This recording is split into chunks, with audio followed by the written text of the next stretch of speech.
You just sort of like you talk about doing a podcast all the time. I think it's half of what you're supposed to do as a comedian. You just talk about starting a podcast. Yeah. And then you actually do it. So, yeah, that's like with a lot of things. Yeah, you start with something and then you actually do it, which is really awesome. Good. Yeah. I'm very excited, brother, and I'm hoping that our viewers and audience tonight will be able to be a part of this conversation that you and I have about Decolonise Nation. And I'm excited, and so excited that I'm a little bit nervous. And I want you guys all to know that I'm nervous, man. Because I'm so excited, and this whole concept is absolutely deadly. It's freaking excellent. Now I'm going to repost it to my Facebook page because I've got one of them Migaloo setups here, bro. One of them gullet setups. All that there and all this here, like that. And I'll be like, seen that movie like Minority Report, Tom Cruise will have them gloves on like this here and just rearrange your things and then split them apart. Put them up like that there. Pull them back down like this here, throw them across. All that there, bro. All that. 10 to 1. I can see the choreography coming in there. You rehearsed this. I'm a dance commander. I'm a dance. That's my. Okay. I'm a dance commander. That's my official title, bro. I put no music on me. Yeah. You know what I mean? That official title, man. So I didn't make these rules, bro. I reckon there should be a dance off. Like we need to do a dance off between you and Sean Chilbra, I reckon. Oh, listen, man, listen. I'm already tapping out on that one. I'm already tapping out because I'm a dance commander, but he's president. So and then there's God. He's God commander, like that. He's the dance king. So and are you between him and God, or between him and the hard spot? Who, me? Yeah. No. Listen, you can't. Nobody, no Murray, no Curry, no Nanga, Nunga, Palawa, Yonglu gonna touch on Chilbra, bro. When he shredded up, he shredded up. That's it. He changed the game. People's lives. I seen one fella sitting in a wheelchair, and he saw Sean dance. He got up and walked. He got up and walked. Like that there. Yeah. Sean It looked like that color. And he walked. He just walked like that. That is gold. That is absolutely gold, brother. Well, I think we'll lead that into actually shouting out to everyone right now, because I'm so excited to bring to Australia Decolonise Nation. And my name is Scott Wilson, and I'm a Decolonise Nation, Benny. Are you ready for this? I'm ready, bro. Come on, man. Sign me up. I was born ready. There it is. Look at that fancy. Look at our logo, mate. That's when you know when black fellas are legit. Yeah. What gear are we taking it? That's it. Yeah, I'm fit 6 gear. Which way? Yeah, up, back, reverse.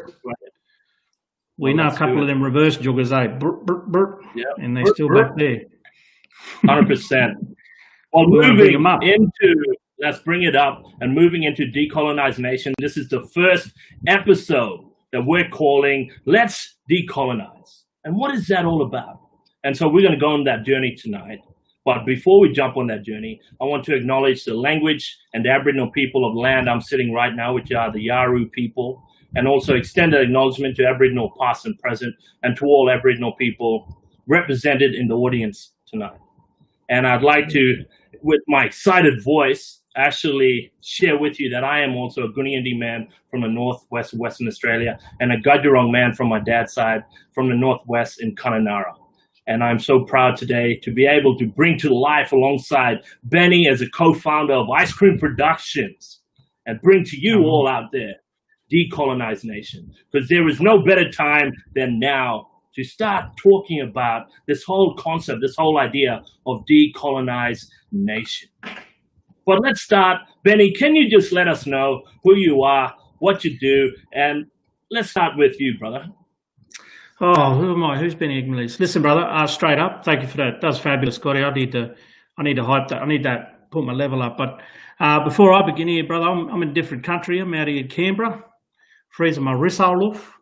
And but I do want to acknowledge Ngunnawal people here. Ngunnawal people, traditional owner group here for this land here, and all the family clan groups here. Acknowledge them, big love to them. Thank you for letting us come on here into your country and do business. And in my opinion, out this way, always was, always will be Ngunnawal land here. So big love to you, mob. Me, Mawali Karawali man on my mother's side, my Barbara on my father's, and that's up Queensland way.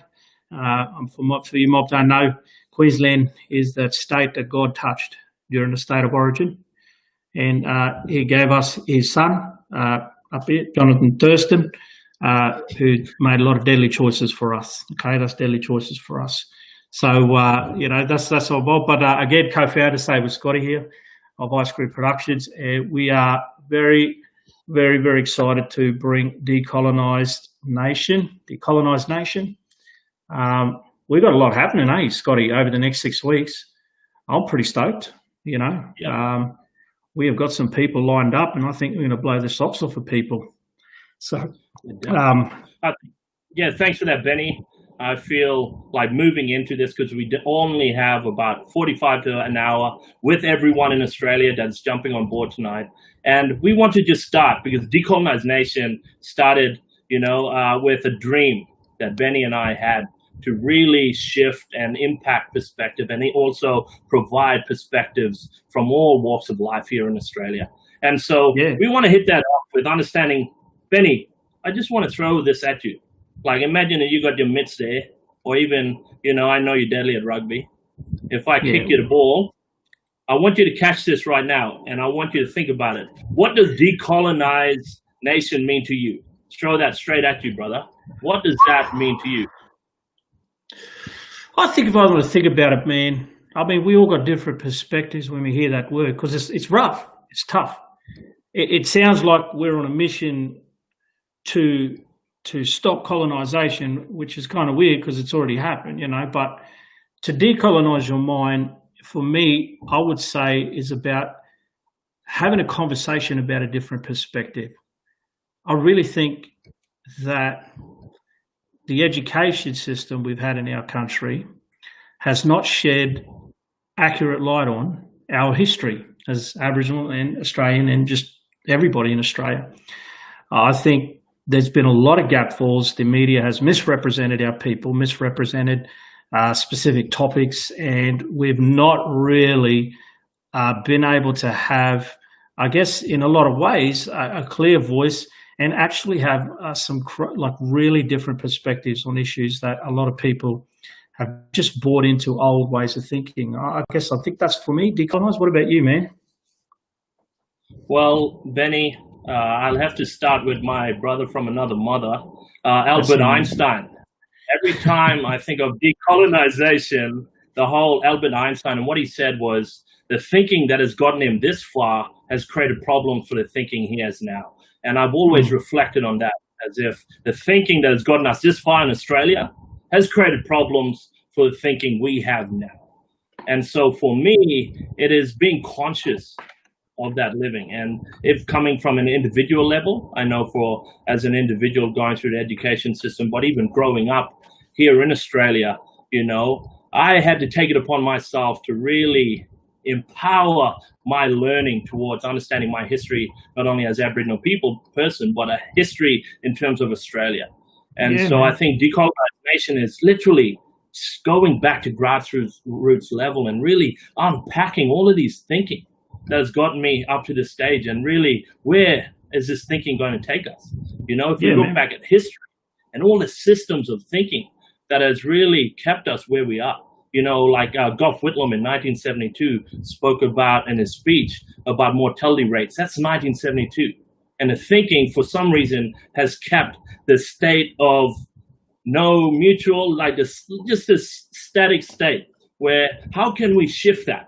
How can we go from actually establishing new perspectives?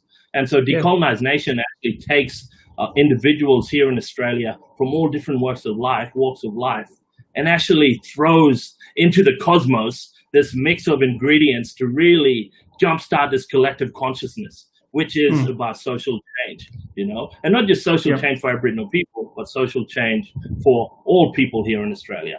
And so even the world. And it starts with decolonizing those systematic systems of oppression, which impacts not only Aboriginal people and us, but all Australians. And so that's what Decolonise Nation, I feel like, if we could go through this little portal where we step through and we're like wiped clean of all of our experiences, all of what have we been learned, and actually start again, like where would we go? How would we start off? Like, let's just completely wipe the slate clean and start again, And that's what happens if you took some of that because it's crazy, like the amount of people, when like, for example, I've known people, for the better part of 20-25 years of my life that are non-Aboriginal people who've looked at something and gone, oh, that can't be, that's not possible. And I was like, and it kind of like, for me as an Aboriginal, I'd look at them and I'd be like, that really, it dumbfounds me. Not dumbfounds me, but I'm like, wow, how could you even question some of these statistics or facts or that this is even an issue, But then as I started to dig deeper early in my youth, as I started to, really investigate. I mean, funny story, I got kicked out of my high school, man, when I was in year 10, right? I got kicked out of my high school for hustling, man, hustling the bad stuff. You know what I mean? I needed them Jordans, and so anyway, I got kicked out of school. But then on proviso of coming back into the school, I had to join the choir. And I had to join this debate team called ATAP, the Australian Tertiary Aspiration Indigenous Program, or something like that, man. And it's so funny that choir was like, I was like, are you for real, man? Do I need to do choir? And they're like, yeah, you're doing choir. And I was literally the only Aboriginal in choir at that point in time, you know what I mean? And my street cred went down real quick. I had a fair bit of work to get it back up. But when I went away for ATAP and started to see all these Aboriginal people, Aboriginal Torres Strait Islander mob, debating, discussing, seeing and meeting like people who have, an intellectual mind, who did not just go, oh, I'm just going to say what everybody else is saying. Even in our own community, Aboriginal community, they were like, I'm not going to just say everything that everyone else is saying. I'm actually going to think about this and then come out with a response. That's when my life started to really take effect, change, understand, and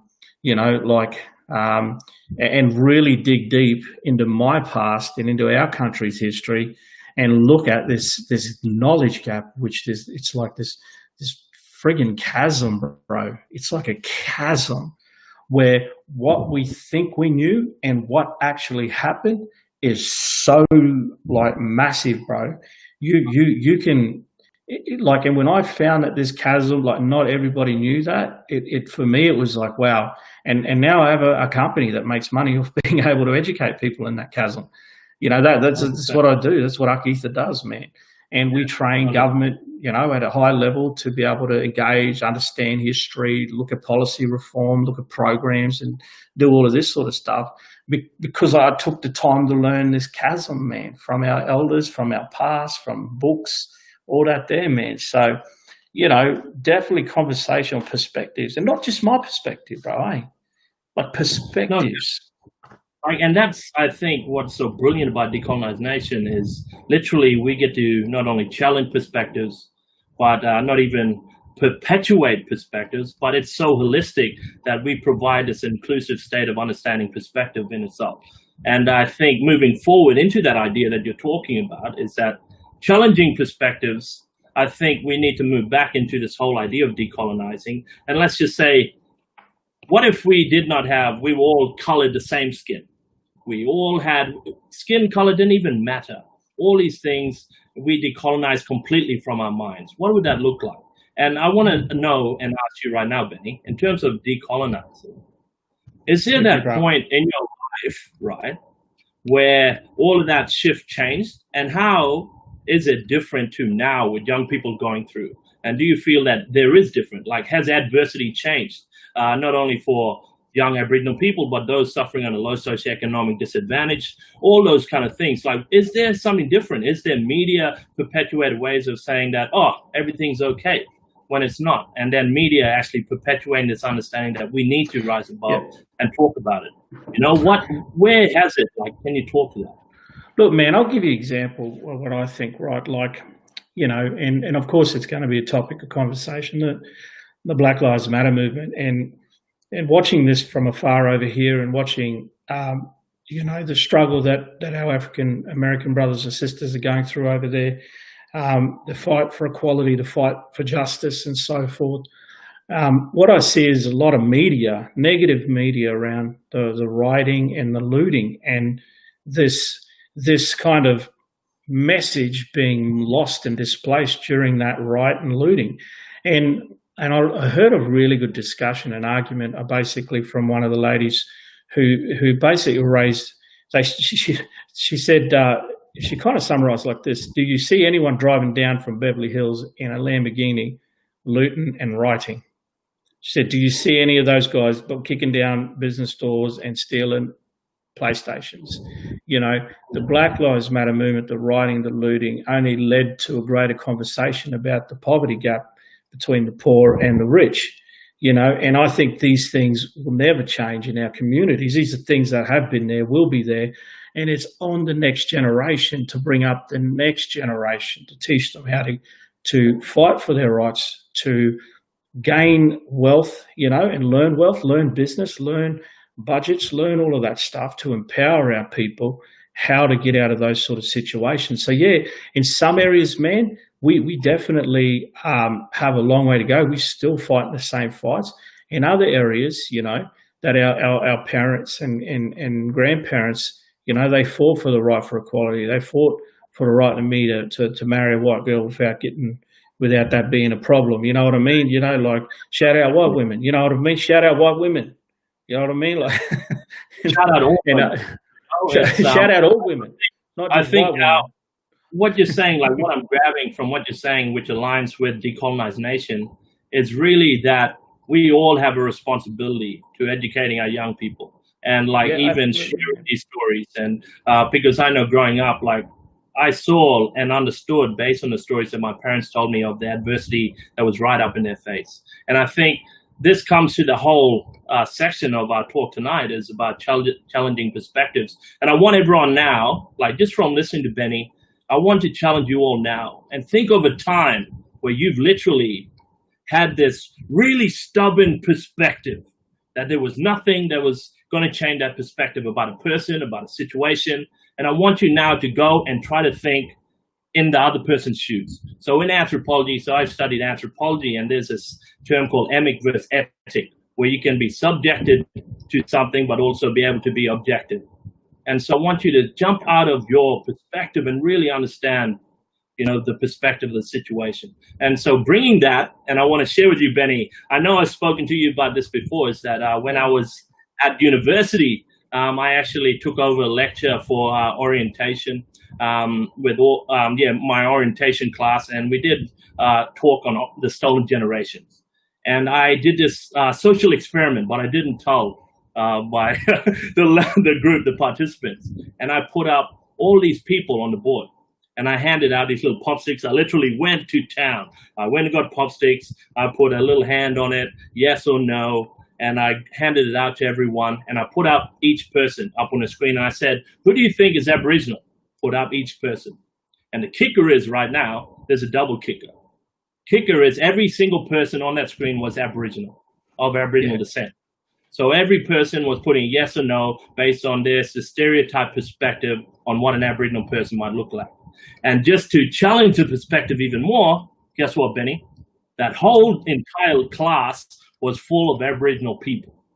Yeah, man. So that in itself is so powerful, because whether it's segregation, whether it's systematic oppression, it impacts every single one of us. And in terms of our thinking, where our thinking comes from, it starts at a very young level where it doesn't discriminate in terms of how we look at the world and how we think. And so what are your thoughts about that? Bro, listen, I've got the same things, man. When I dig back into I think there's things that I dig my heel into, bro. You know what I mean? And I do need to check myself before I wreck myself, man. But I'll tell you now, one of my things that I dig my heels into, right, is that cab drivers do know the quickest way home. You know what I mean? You know what I mean? Like, and I refuse to believe that these dudes don't know where they're going, man. I refuse. Like, you don't, like, I've driven around places, man, after about 6 months, I know which quickest way to go. You know what I mean? Yeah. Like, was that 50 cents extra worth pissing me off? That's what I genuinely believe. I dig into my heels, man. I think to myself, yo, oh man, straight home, you know which way to go, bro. You know which way. I want to rest my eyes. I don't want to have to keep checking you every time we hit down and look like, I don't want to be on my phone and then looking up at you, making sure you're keeping it straight. I want you to take me home, straight home, the quickest way you know how, bro. And then a little bit of me over time has had to go, listen, man, these dudes are doing it tough out there. Right, man, they're sitting in, just living out of that joint. You know what I mean? Living out of that car. So I have to go back and go, listen, man, challenge my thinking, decolonize my thoughts. These dudes want to kick around there, give an extra $1 or $2, let them have it. Let them have it. Give them that. And that's me, man. You know, same old, same old. Yeah. You know, yeah. I think, bro. Oh, sorry, cut me out. No, you go, brother. You go. I guess it's good having a conversation about perspectives, bro. But I think for me, the second really strong thing is that we give voice to the different perspectives. Yeah. Like, to me, bro, that's so important when we're thinking about decolonize our mind. And sometimes, man, hearing those perspectives aren't fucking popular, bro. Sorry, they're not popular at all. Sometimes those perspectives, bro, are hard to hear because they're like, oh, I don't want to hear that, man. I mean, I'll look at the next 6 weeks who we got lined up to come on and talk, man. Like, this is freaking psychotic, bro. And we want to give voice to these people who have this different perspective. Like, we've got straight up off the bat, we've got an Aboriginal police officer who's coming on and going to have a conversation with us around this whole, the relationship between our community and the police. Oh, that's fantastic, isn't it, man? Yeah, absolutely. Like, at this point in time, to actually throw, I feel, so I'm going to make a bold statement right now and say that no human being has autonomy unless they're given all the information to make that decision. And so there we go. We do not have autonomy. I don't feel like I have autonomy unless I'm given all the information needed to make that decision. And so through these perspectives, we are igniting autonomy through providing you as much information through the perspectives, through like this Aboriginal police officer, which at this point in time across Australia, I have not heard or even seen an interview with understanding how do our Aboriginal police officers think about what's currently happening. Have you seen one, brother? Look, mate, no, I haven't yet. I saw a really brief write-up, but these are, I want to know, how do they feel and how are they, because this is their job, this is who they are as a part of their identity, but they're also Aboriginal, so they understand that there's a struggle. And I want to know, are you too black for the blue or too blue for the black? What's happening with you during this time? I mean, it would be a fascinating conversation, bro, but we're going to have them. We're going to get people on to the show to bring a different perspective, bro. So I'm really excited about that, eh? So you're saying that we're going to have an Aboriginal police officer. Are we going to do the opposite? Listen, man, I'll tell you what. We also have a non-Aboriginal police officer coming on the show to talk. Not just a non-Aboriginal, bro. A white non-Aboriginal police officer. I mean, I got specific about that, right? We got targets on the show. All right, we got our own reverse percentages that we need to, But he has a mustache. He has I'm looking for someone with a dirty mustache. I'm looking for someone with 2 strikes through the eyebrow. We got 2 rat's tails. We got quotas to meet, mate. But and they must be wearing donuts. Well, listen, man, we got a white police officer coming on, man, because again, what's so important to the integrity of our program is that if we're going to represent perspectives, let's represent perspectives, man.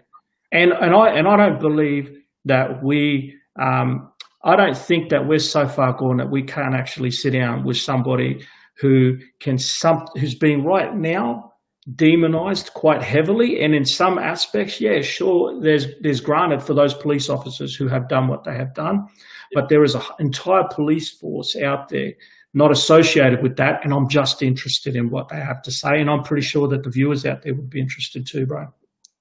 Yeah, 100%. Yeah. No, I can't wait to dive into that, and also, yeah, it's really jam packed, like Decolonise. Yeah, we've got the white police officer, bro. Like we've just confirmed a few days, about a week ago, a family member, a cousin brother to one of the Aboriginal people who recently died in custody, and so they're coming on the show to share their story, to share their journey, so that we can hear about like their heart in all of this. You know, so much comes out about.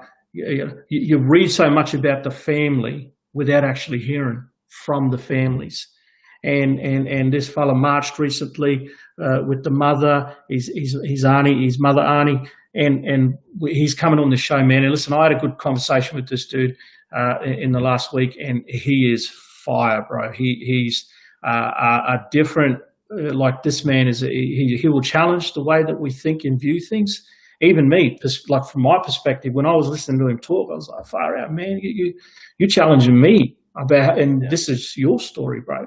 So we have an Aboriginal family member from a death in custody coming on the show to talk about their journey and story. So, brother, if we have, and this is a really interesting thing, another guest that we have on, the fourth guest that we have on, is a non-Aboriginal family member who's also had a death in custody. And you were shooting out some stats the last few days around that as well, bro.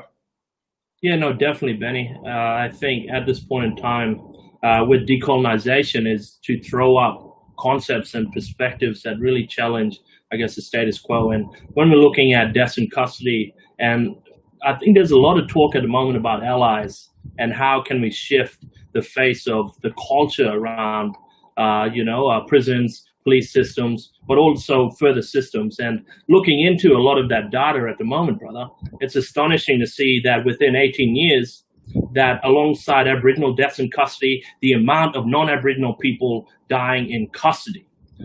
We've had The Guardian, articles from The Guardian stating that literally, because it's just been focused on Aboriginal deaths in custody, it has limited the amount that they can do in terms of that. And that's just astonishing. Like if we look at as a nation, and deaths in custody being a complete issue for this government, for this country, we can start to increase this percentage on how much people are affected by deaths in custody in Australia. And you can see that exactly across the board. Yeah, because I was looking at stats, and you're right. We are, we are per capita and percentage-wise extremely high as far as deaths in custody are concerned in comparison to our non-Aboriginal deaths in custody. But there's a crap load of non-Aboriginal deaths in custody going on over there, bro. And if we can, I was thinking that really reconciliation vibe. We're talking about changing a system, challenging a system to make strategic legislative changes so that our people, yes, come on, man, hit me with that. Yes, go on, fire it up again. Fire it up. Yeah.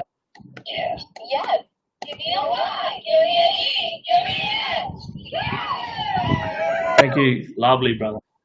Thank you, Varsity Cougars. So, but for me, if there is the ability as a collective nation to bring together the Aboriginal deaths in custody, the non-Aboriginal deaths in custody, to stand together in solidarity and challenge the system, bro. Challenge the system. You will be held accountable for these things. You will have to make strategic changes. Otherwise, you know what I mean? Like that's a scary thought, man. That is a scary thought. like mathematically, like let's take Albert Einstein. If he existed today, he could put a mathematical equation on how we can solve this problem. I feel like looking back at all the research that I've done, especially with anthropology, has always been about looking at the protesting, the civil rights movements, all that has always been the 3% convincing the 97% of the population, right? And when we look at those issues that our people are facing, Aboriginal people, like let's just say socioeconomic disadvantage, outside deaths in custody, socioeconomic disadvantage, there are a lot of people, non-Aboriginal people in Australia that are faced with this issue. And so you take 3%, right? And then you can increase that with the percentage of people that are suffering under these conditions, same as Aboriginal people. So once you build that and you grow on that, you start to realize that we can help each other in the sake of reconciliation and the spirit of in this together, literally, mathematically see change. Yeah, man. And that's fantastic. So having a non-Aboriginal, we've got a non-Aboriginal deaths in custody family member coming on to have a talk, to share their story and journey, brother, offer that different perspective, mate. I think it's going to be fantastic. But you know what, Scotty? You know us. We cannot stand on one side and offer one line of view. We want to give seat to people out there who are contra, to people out there who may have a different perspective, to people out there who have a very strong different view. And we want to be able to demonstrate what a respectful dialogue looks like, understanding each other's side. So we do have, coming onto the show, a white nationalist man, a white supremacist who's going to come on and have an open conversation. And I don't know, man. I don't know. It's gonna be something else, man. I don't know how our people but you know what, brother? I'm actually interested in hearing what they got to say around some of this stuff. You know, I'm not here to make to paint somebody in any negative light. I believe people who think the way they think, you know, will say what they want to say. But on this show, I want to think that when we say we want to give voice to all perspectives, bro, I want to give it to all perspectives and see what they got to say. Yeah, 100%. What do you think about that, man? Yeah, brother. That's the whole idea of decolonization. Yeah, it's integrated with Aboriginal ancestry, where everything is interconnected. You know, no perspective without the other. I guess like it's everything can't exist without the other. But then we can also understand a way to coexist in a way that is respectful, that is in the nature of inclusivity and diversity. So I'm ready. You look at some of the best speakers that I sort of have followed over my Minister Farrakhan and, you know, all of these kind of, you know, Malcolm X and your Martin Luther Kings and you know, a whole bunch of other people out there in this kind of over time who have sat down with the other side of the coin and gone, let's see what a conversation looks like.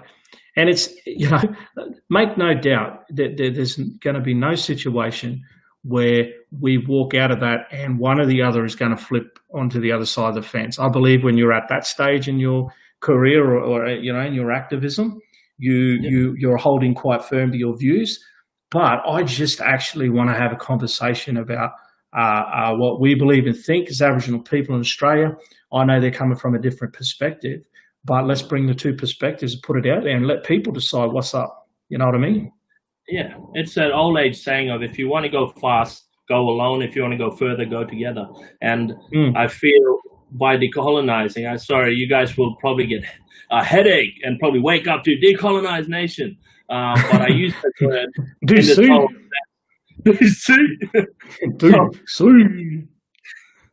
So basically, Betty, literally, that we actually, in the whole idea of colonization, has always been about segregating the group of people, segregating the voice, siloing the voice, to silent the voice. And so exactly what you do with what we're doing right now is having that conversation so that we can open it up and fully understand it and fully take over the systematic oppression that still exists here in Australia. And bro, I'm excited. 100%. I'm excited, man. So we got like six 6 weeks of just hardcore action, man, on Decolonise Nation. And I can't wait for this COVID jazz just to end so we can all get into one room and just be all about that life in one room. But we've got an Aboriginal police officer. We've got a family member from the Aboriginal deaths in custody.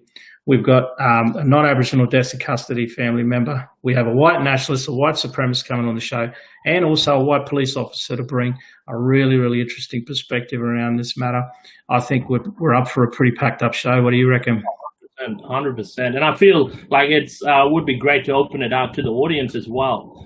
We have our awesome guardian angel behind the scenes right now. So if you write any comments or ask any questions or even suggest anything, Alex behind the scenes right now can provide us with that information. So we would love, over the course of these next few webinars, to get your perspective. And if you have someone out there that you think comes under that criteria, it would be great to jump on, have a yarn, and just to listen to their perspective. Bloody send it to us. Join us, follow us, and we're going to start this journey, and it's going to be bloody deadly. Yeah, follow us on Decolonise Nation. Shoot us some questions on there. You know the lineup. It's going to be fantastic, fabulous. So shoot us some questions. You know, we might shoot them out. There's some audience member questions to some of these people groups, these different professionals and people from these different walks of life, and see where we go, brother. Hey, I like your shirt, Scotty. I like your jumper, man. ICP, Ice Cream Productions, ICP, man. Baby. Come on, Ice Cream Productions. Yes, Ice Cream Productions. So who are we, man? Give the people a little bit of a taste before we close up. Who are we? Right. So Ice Cream Productions, behind all of this Decolonise Nation, is literally an Aboriginal-owned production company that works under 4 major pillars, which is film and television, publications, events management, and social justice and corrective services. Like for our dream and our vision behind Ice Cream Production comes about by fully integrating Aboriginal culture within everything that we do, in those 4 pillars and more, and then some. You know, and it is about completely understanding through imagination and creativity where we can go, who we can impact through just simple creativity and imagination, like writing films and all the stuff that the projects that we have currently, Benny, like just diving into that imagination. And I believe this one thing. Man, we're on some exciting projects, man. Like we can't speak out of turn on them, but some of these projects, man, I'm just stoked on. Like, watch this space. You know, these are slow burn projects, man, but I am so freaking pumped about what we are doing. ICP, there it is. Look at our horse, man. This is our logo. Scotty, run us through the logo, man. You got the sickest story on this one. All right. So this whole logo, about 3 years ago, my grandfather passed away. Up in the northwest of Western Australia in Kununurra, and his name was Richard Wilson, and he was probably one of the most respected names in the Kimberley, and it all comes down to him and the values that he keeps. And one day, actually, when he was mustering out, just out in the middle of nowhere, they settled in a camp, and just a random horse came galloping in, and he roped the horse and broke the horse in and called the horse Ice Cream. And later on, I think during that time, a little fella fell into a fire and got severely burnt, like so burnt. You can see the scars to this day. And my grandfather threw him on the back of Ice Cream and rode him to the nearest town for medical support. And the young fella, who's mature fella now, he came to the funeral and shared that story about Ice Cream and the fact that they rode through croc-infested waters on the back of Ice Cream. And so this stands for this whole idea that we go based on that integrity and the values of respect, and in terms of jumping on that horse and riding it to create a new world that I feel everyone wants to see and can back us in creating a new world through what we project in our film and television, through our festivals. And I feel Ice Cream, the horse, and my grandfather's riding along with us right now, and we're on the back. And journey, we want everyone to jump on to that journey with us and remember my grandfather and all that he stood for here in the Kimberley, and also what we stand for as a company. And it is so awesome to finally share that with the world. And yeah, come along with us. My favorite thing is he's like, the favorite thing is about us, about it. You know, it's such a deep story that we like, you know, but your granddad was like, fuck crocodiles. And that's like as ICP, baby. We, you know what I mean? It's like we're coming across them, we're coming into this area. But you know what? Fuck crocodiles, man. And that's one of our sayings, man. Fuck crocodiles. Yeah. All right, yeah. We're gonna get through this. We're gonna trudge through this. We're gonna smash through it. Crocodiles. So I love it, man. That's good. We got some pretty bad things coming up, man. Pretty BA things. We got films, and we've got working on some TV shows, working on some films and doing some stuff there. And we've got a lot of Aboriginal people on the way. We've got publications, man. Listen up, bro. You're a genius around this stuff, man. We are looking at bringing out our independent Indigenous comic label, man. The ASU. Hit them with it. Yep. All right, that's the Aboriginal Superhero Universe, and we started this conversation, brother. Yeah. And say it again. Aboriginal Superhero Universe. I love it. Get it. So bro, this is going to grow and grow and grow in terms of showing our stories in light of a contemporary approach through our superheroes that aren't just, superhero behind the scene or the sidekick superhero or in the back scenes helping you out. This is a standalone superheroes in a superhero universe where we showcase our culture in a contemporary sense, linking past, present, and future all in one, bringing time and everything into one. That's where we want to take that superhero universe. And one day also, you're really artistic like that, man. Because you got a whole bunch of Aboriginal artists just banging out ideas around this whole Aboriginal superhero universe. Like this ain't me, man. Like I ain't sitting back here wondering, like if a motherfucker could fly around on it like a boomerang or some shit, or got like a spear that goes like 200 kilometers or something. I don't know, man. I can't think like that. You know what I mean, bro? I better see someone flying around like Aladdin on a damn boomerang. All right. I just want to see a superhero on a boomerang. Nah, it's good, man. That's too easy. That's too easy. Oh, well, the fellow will get dizzy as well, you know? You don't want him to get dizzy, bro. Get dizzy, getting off. What's your superhero, man? Listen, my superpower's not vomiting after this. That's my superpower, right? You know? But it's amazing, because Marvel just recently bought out in the Suicide Squad. Thanks, Nappy. Big love, Brian. Marvel bought out. What do you call it? Yeah, Nappy, man. He's a mad dude, bro. Yeah. Funny cat. He's a funny dude, man. Trust me. Marvel bought out an Aboriginal superhero, eh? Yes, alongside. It's from Tasmania, something like that. Yeah, well, there's actually quite a bit of activity happening with the superhero here in Australia, bringing out an Aboriginal superhero, Tom Taylor. Check him out and all his deceased comics that he does, and with consultation with Shari Sebbins to create superhero alongside Suicide Squad. And then there's talk of superheroes in the Pilbara. There are superheroes getting up where it is time to showcase, Aboriginal culture in this fun way that really cuts to the core, brother. Cuts to the core. Listen, man, comics are my thing. Friggin' love comics, bro. So I can't wait. But we don't even know if we're gonna make money with this, man. We don't even care, eh? We were just like, bro, I just want to see some badass Aboriginal comics, man. Like just purely about Aboriginal culture, man. Just really over exaggerated, sort of some badass stories, and look at all the, and. I mean, everybody knows Marvel, everybody knows DC, bro, but there's so many sick independent comic labels out there, aren't there, that are just doing like friggin' sick stuff, bro. So, have you got any on offhand or anyone that you kind of vibe with? Well, at the moment, there's actually even publishing houses, like there's a lot of deadly Aboriginal illustrators out there, First Nations artists, illustrators that are getting behind a lot of There's Brendan McKenna, who actually created Abby's Underdog series that's been behind Mugabala Books, and one of the Mugabala Books is the first Indigenous publishing house in Australia.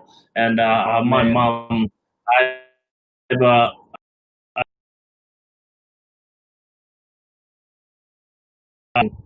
founders of that publishing house. There's so much people actually illustrating, taking things to the next level. Like literally, as I said, there's this collective consciousness, my brother, that is brewing, where it just takes that little bit of funding, it just takes that next level stuff, endorsements, all this stuff to take it global, where children from across the world are hearing about our stories. We're sharing it with them. And I think that exposure will come with a lot of changes as well. Even constitutional recognition could start with actually publishing books and actually recognizing in our books the place names, the people, the languages. It's in terms of its potential. I love it. Go A double snakes. But there's another segment, brother, that I know that you really want to talk about. I don't know, starting with B, ending with O. Stop it, man. Stop it. What do you reckon, Rob? Blackout, bro. Blackout. Yeah, Blackout 2021. Blackout 2021. I just want to say that again. I want to pinch my nipples. Say blackout again. Blackout. Oh. Blackout 20. Blackout. Blackout. Oh, man, come on. 100%, bro. We've been working on this project for ages, man. I don't know, I can't even remember the start date. It's been so far back, but we are almost there. So we are about to launch. Watch this space. Our the official dates, the lineup of Blackout 2021 will be Ice Cream Productions presents an Aboriginal music festival purely of emerging and existing Aboriginal artists from all over Australia. Will be coming to Blackout and turning it up on our stage, bro. How about that? Some of the best acts in Australia, some of the acts that you've never heard of, man, but are just friggin' fire, bro. Just friggin' fire, man. And we want to bring them here to the ACT. And why Canberra? I don't know, bro. I don't know. I know you asked me. I know that a lot of people out there right now would be like, Canberra, but this is just the beginning. Like literally, we're looking at. Man. I feel like I'm going to put this on it. This is going to be the Coachella of Australia. We're going to be better than Coachella. People are going to be flying in from around the world to be a part of what we bring together. Can't even spell Coachella. Can't even spell Coachella. I can't. So I'm not even worried about Coachella. But Blackout 2020, man. For me, it wasn't just about showcasing Aboriginal artists from all over Australia, but it was about every single vendor, every single business, from the security guards to the person who owned the stage to the people who did the lighting and sound, were all Aboriginal-run businesses, Aboriginal-owned businesses who came to this event, who they're involved. There's a whole bunch that we've already got on board with this, and it's going to be Black-owned, Black-run, Black music, all Black, baby. So that's why we call it Blackout, man. It's a celebration of Indigenous art and Indigenous business coming together, And so we can't wait for Blackout. And why Canberra? Bro, because somebody said to me, you're crazy doing it there. I don't reckon it'll work. And if you don't know who we are, if you don't know who we are at ICP, we fuck crocodiles, bro. That's what we do. Actually, that came out kind of wrong. That's you, brother. That's you. Yeah. Just you, bro. Just you. just him. But we don't give a shit, bro, about crocodiles. We feel like the ACT's got a lot to offer here, man. And we got a lot of love for the Ngunnawal people here, man, and a lot of love for the community. And we want to bring something home here that's real special, ground zero, for the community here, and really show love, man, for the ACT and all these mobs. So, Blackout for us is something that is going to go off, man. And I honestly, the moment Tickets go on sale the moment it goes live. Just buy. Just get on. Yeah, you don't want to be that one jugger who didn't turn up. Yeah. Sitting home on Fortnite, like, no one's online. Like, yeah. Sitting there watching the football with fake rays in the background, you know. Yeah, that's true. Yeah, no, but literally, like, blackout to that other extent is literally for Australia to get behind the black excellence that is here in Australia, you know. And so, like, we're talking about First Nations artists, you know, from a very young age, I didn't even know what was happening on the East Coast. Literally, I didn't know that there was all these deadly musicians, all over there on the other side of the country. Literally, that I've always wanted to listen to and do all that, but I never knew about. So this is literally to jumpstart the whole idea that there is literally so much excellence and talent here in Australia that we need to get behind, share, and actually have some fun, have a laugh. You know, you like to laugh. Benny loves to laugh. I love a laugh, brother. That's me. That's 100%, man. Like, I mean, I was listening to an artist the other day, Ziggy Remo, man. Which is Ziggy Remo, ZIGYRAMO, Ziggy Remo, man. Just check this dude out. He's hardcore, man. Like, I love it. I love his element. Love what he's bringing. You know, these are sort of cats who are just amazing. Like, you know, get into the Aboriginal artists out there, the Indigenous, you know, Torres Strait Islander artists, man. And you know, get on their beats and start listening. My favourite song's Black and Deadly, you know. Do you want to see us and we're black and deadly? You know, all that. That's one of my favourites. It's me and my song. It's me and my son's song. Yeah. You know? So, yeah, bro. Black and Deadly, bros. Once a week, 100%. Never miss a week. Never miss a week. So I feel like fire coming back in, man. We might have to get a song, get you up on. Yeah, get me up there, man, and then that'll be the first and the last episode of Blackout. Blackout, all sponsors pulled out. That was it, man. I'll get up there, just be like, "Yo, everybody," you know. Exactly. Sound crew, shut it all down. You know, pull the trigger. It's like just and you're left alone. No, Get that black fella off. Yeah. So Blackout is coming out 2020. Watch this space. We've got a fantastic marketing team that we're working with to push this stuff, man. So look, you watch the space and we get out there, man. Listen, the last sort of element we do Ice Cream is social justice, and we're probably going to end on this, bro, because we're getting to the end of our time. But social justice, man, we have got some really, really interesting projects in there. We don't want to give too much away, all right? All I can talk about is doing comedy in where, Scotty? Prisons, baby. Oh, snap. Damn. You know, Look, different audience, different market, but I'll tell you, I've been doing stand-up comedy in the prisons for a couple of years now. Shout out to Paulie boys and all the St. Heliers boys up there, man. Stay strong. Big love to you in there, and mad love, man, from Ice Cream Productions and Decolonise Nation crew, man. So stay solid, boys.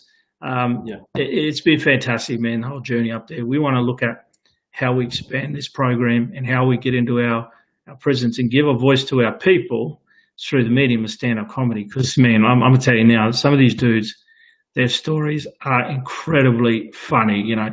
And if we can give these guys an opportunity to share their stories, even from in there, man, then maybe we can bring another perspective to this whole conversation. Yeah. 100%. So, you know, like incarceration rate in Australia for especially Aboriginal people is, as you would all know, is quite high. And I feel there's another element to it. It's more so like for comedy in itself. Like if you look at a systematic way of like a lot of people in there at the moment, we had a huge news report the other night talking about people going to jail for not paying car fines, you know? So what we're looking at is crazy. And I've always believed this, Benny, is that literally, I've heard this quote before, is that you judge a country not how they treat their best citizen. You judge a country on how they treat their worst. And not to say that the worst citizen, but I'm saying that literally It must be holistic. Yeah, yeah. That is fire, brother. I felt the spirit. And so you felt it? I felt it. Well, that is every time. So literally, he's gonna do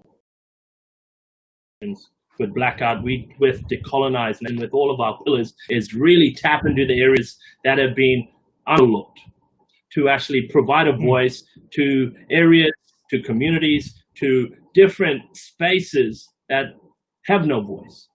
And we can only do that with you, the viewers, the audience. Stand behind us. We want to provide you with that voice, that perspective, and also take you on a journey with us. You know, there is literally no destination. It is about this journey that we're on to decolonize this nation. How do you feel? Oh, I feel good. I feel like we didn't go over the quota. We said decolonize nation and just enough. And that was the real trick. Right on just under the quota. Probably could have went over the quota a bit, but right on it. Hey man, it's awesome talking to you, brother. Always good to talk to you, even though you're over there in WA, you know, living it up on country, man. So I'm sick and tired of seeing your friggin' amazing photos and videos of being on country fishing and living off the land, and I'm sitting in Yarralumla typing on my fucking Surface Pro, so I'm over it. So I'm going back to country, man. You've going back to country. You took your car out hunting the other day. You know, there's a few red roosters around there. Listen, man. It's KFC, bro. All right. Oh, so yeah. It's KFC, man. Yeah, because we inland Murray's KFC, bro. Oh, so this. Hey, brother. Big love, man. Much love, and thank you, everyone, for joining us tonight. And it has been bloody deadly. And so stay connected and stay deadly. And please follow us, join us, because this isn't about us. This is about Australia and about decolonizing our nation to make this the nation for the future of our young people, for us, for everybody. So much love. Stay deadly. Decolonize. Right there. Peace out, people. Peace out. Peace out.